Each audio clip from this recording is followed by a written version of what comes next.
20절로 25절입니다.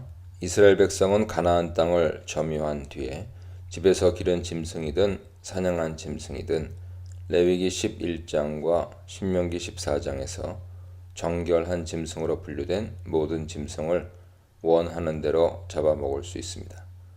21절은 그것을 구체적으로 설명하죠.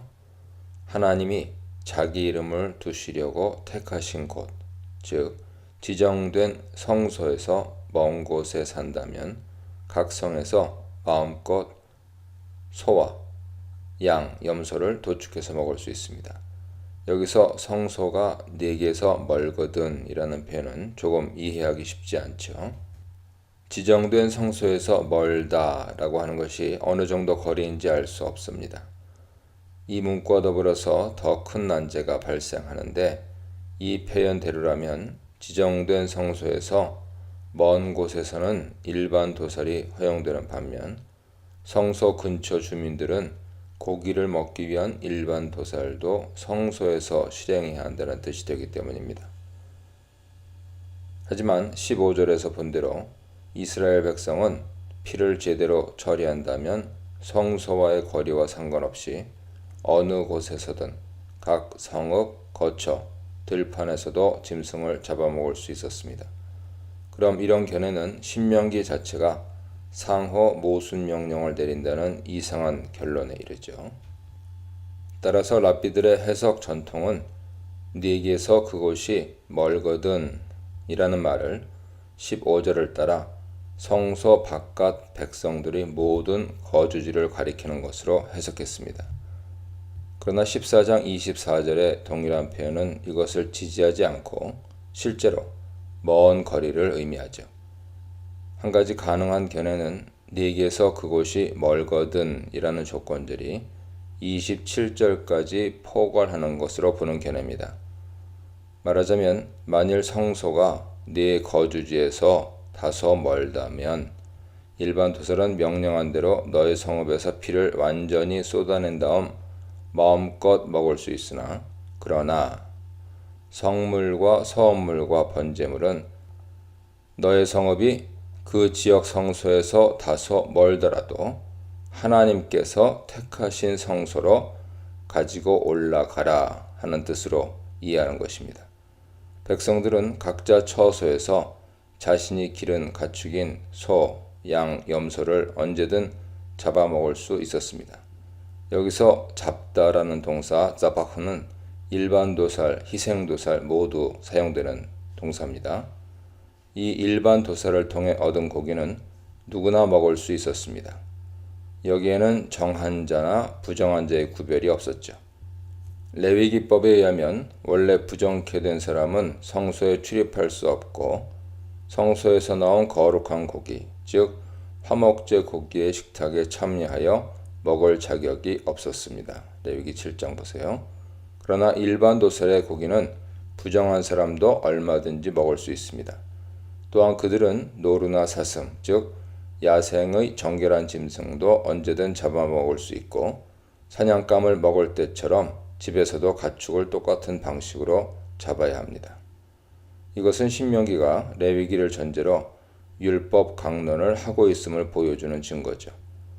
랍비 전통과 그것을 따르는 내가 네게 명령한 대로 잡아 라는 표현에 당시에 전수되어 온 가축 도살법이 암시되어 있다고 주장하는 입장도 있습니다. 그래서 그것을 내가 네게 지시한 대로로 해석합니다. 즉 모세는 당시 조상에게서 전수받은 가축 도살 방법대로 도살하는데, 탈무드에 그것이 5가지 규칙으로 표준화되어 있습니다.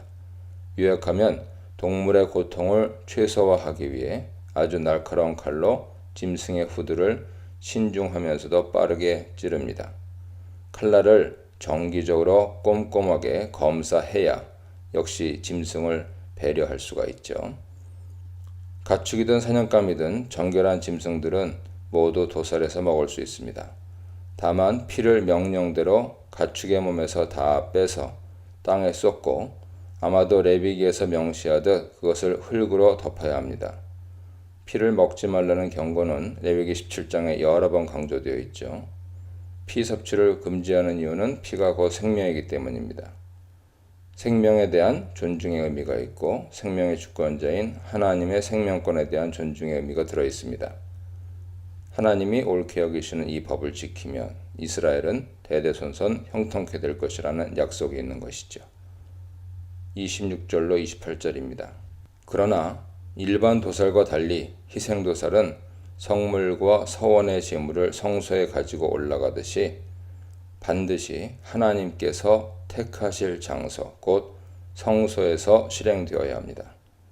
아마 그러나라는 라크의 강조부사는 21절 택하신 곳이 네게서 멀다면에 연결되어서 거리가 멀다 해도 모든 봉헌물은 합법적인 성소로 가져가야 한다는 뜻으로 이해할 수 있습니다. 성소에 희생제사를 드릴 때 피는 반드시 제단 위에 부어야 하는데 이것은 불판 위에 피를 붓는다는 의미가 아닙니다. 제사법에 의하면 손가락으로 피를 찍어서 제단 주변에 뿌리고 뿔에 바르고 남은 피는 제단 밑에 쏟는 속죄제 피를 제외하고는 모두 양푼을 들고 제단에 가서 제단 사면 벽에, 제단 사방에라고 되어 있지만 벽을 의미하죠. 제단 사면 벽에 끼얹어 뿌립니다. 만일 피를 제단 위에 불판에 붓는다면 여러 마리의 짐승을 바칠 경우 불이 꺼질 위험이 크기 때문이죠. 27절은 번역에 혼동을 주는데요. 하반절에 네 제물의 피가 번제를 의미하는 것처럼 읽히기 때문입니다. 그러나 네 제물, 제바흐는 앞에 번제와 다른 제사죠. 더 나은 번역은 다른 희생 짐승의 피입니다. 레위기 1장에서 번제는 사람이 어떤 것도 먹을 수 없고 모두 하나님께 태워서 올립니다. 다만 가죽은 벗겨서 집례하는 제사장 수거비로 돌리죠. 그 외 다른 제사들은 짐승의 내장을 덮은 기름, 두 콩팥, 그리고 간의 일부를 자른 간엽을 제단에 태우고 나머지 고기 부위는 사람이 먹을 수 있었습니다. 아마도 이 제바흐는 1차적으로 가장 대중적인 제사였던 화목제로 보는 것이 무난합니다. 그러나 앞서 말한 대로 신명기는 번제와 희생제들이라는 총칭어법으로 모든 제사를 포괄하여 지칭합니다. 따라서 화목제 외에 속죄제, 속건제, 고기 섭취도 포함되었을 수 있습니다. 화목제는 제사장 몫을 떼어주고 레위기에서는 오른쪽 뒷다리와 가슴이지만 신명기에서는 앞다리와 두 볼과 위로 변경됩니다.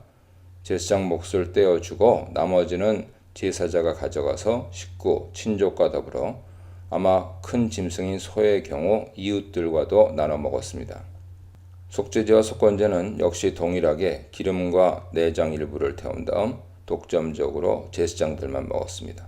다만 제사장 자신의 속죄제와 속건제 짐승의 피를 성소 본당으로 가져와 향단에 뿌린 경우 그 고기는 반드시 진영 밖에서 태워야만 했던 것은 예외죠.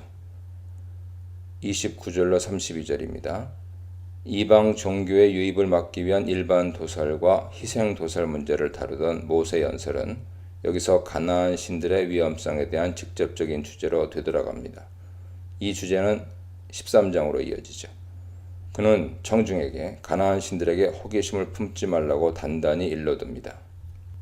가나안 땅의 풍요로움을 보고서 그 풍산을 주관하는 그 땅의 신들, 곧 바알과 아사라에 주목하여 그 신을 탐구해서는 안 됩니다. 탐구, 다라시는 면밀하게 알아보다라는 뜻으로 가나안 신들에 매료되어서 심취한 것을 의미하죠. 그들은 가나안의 예배와 신학에도 깊은 관심을 갖습니다. 그 신들은 어떻게 섬겼는고라는 표현이 있죠. 그러나 그것이 백성들의 올무가 될 것입니다. 덫에 걸리면 죽음을 피할 수 없습니다. 그들은 도대체 어떤 방식으로 그 신들을 섬겼을까요? 심지어 인신제사, 자녀 희생마저 불사르면서 그 신을 섬겼다고 역사는 기록합니다.